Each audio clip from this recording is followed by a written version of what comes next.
Oi, gente, tudo bom com vocês? Hoje nós vamos ver o capítulo 12 do livro de vocês, que fala sobre as palavras e a semântica, tá?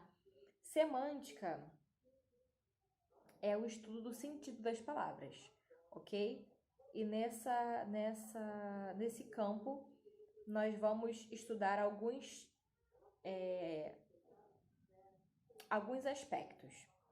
Temos aí sinonímia, que são sinônimos, tá? Sinônimos são as palavras a princípio de mesmo significado, ok? São palavras que têm significados bem próximos, bem parecidos, a ponto de poderem ser trocadas umas pelas outras, ok? Então, por exemplo, alfabeto, abecedário, brado, grito, metamorfose, transformação e assim por diante, tá?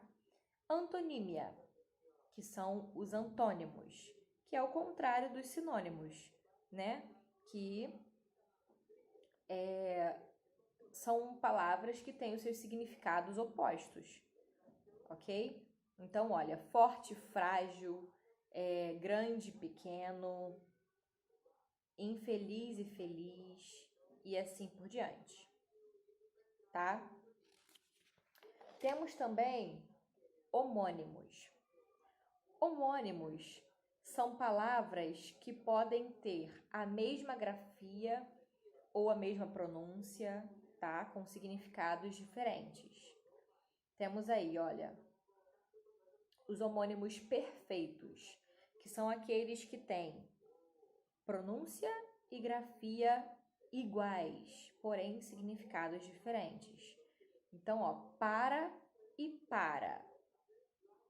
Temos para do verbo parar e para como sendo um advérbio, tá? Temos meio, meio e meio. Meio como sendo um numeral, meio sendo um substantivo e meio sendo um advérbio. Manga e manga. Ambos aí são substantivos, tá? Só que aí, ó, manga da blusa e manga fruta. Temos também rio e rio. Rio de sorrir, verbo sorrir, né? E rio, substantivo. Rio, águas, ok? Temos os homônimos homófonos, que são aqueles que são iguais na pronúncia e diferentes na grafia e no significado. Então, olha, acento e acento. Acento com C e acento com dois S's, tá? Acento com C sendo o acento gráfico e acento com dois S's de assentar, aquele banco, aquela cadeira, ok? E temos também os homônimos homógrafos, que têm a grafia igual, porém sua pronúncia e significados são diferentes. Então, como colher e colher. Colher, o verbo, e colher, o substantivo, certo? Temos também o estudo dos parônimos, que é a paronímia, que são palavras parecidas na pronúncia e na escrita, porém com significados diferentes. Elas são muito parecidas, tá? Podem até ser confundidas umas com as outras. Temos aí, olha, soar e suar. Soar, de produzir som, e suar, de transpirar. Ok? E temos aí também uma listinha com outros. Temos a polissemia. Polissemia é a propriedade que uma mesma palavra tem de apresentar vários significados, em função do contexto em que se situa. Ao sentido original, aquele presente no dicionário, certas palavras vão incorporando outros sentidos em função de aspectos culturais, históricos e outros. Então, olha só. A palavra gato, né? Gato, um animal doméstico. E também pode ser como um homem atraente, uma pessoa bonita, né? E também pode ser uma conduta irregular. Fiz um gato na luz, por exemplo. Certo? A palavra mão, originalmente, né? Mão, parte do corpo humano. Mas posso dizer que vou dar uma mão. Eu vou aí te dar uma mão. Não vou literalmente tirar minha mão e entregar à pessoa. Não, mas eu vou prestar algum tipo de auxílio, alguma ajuda. Certo?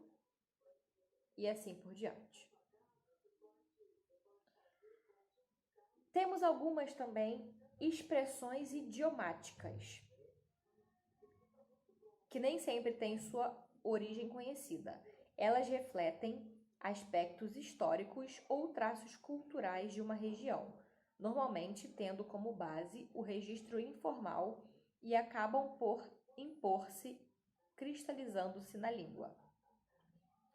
É possível vê-las em alguns exemplos que, de certo, independentemente de sua origem, tornam ainda mais versáteis as potencialidades do português brasileiro. Então, olha só, armar um barraco. Vou arrumar uma confusão em público, certo? Arregaçar as mangas, dar início a alguma atividade. Bater as botas seria falecer. E assim por diante, tá? Temos também, por último, o estudo da hiperonímia e da hiponímia.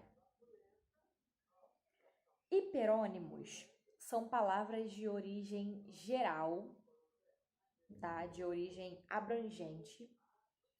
E hipônimos são palavras mais específicas.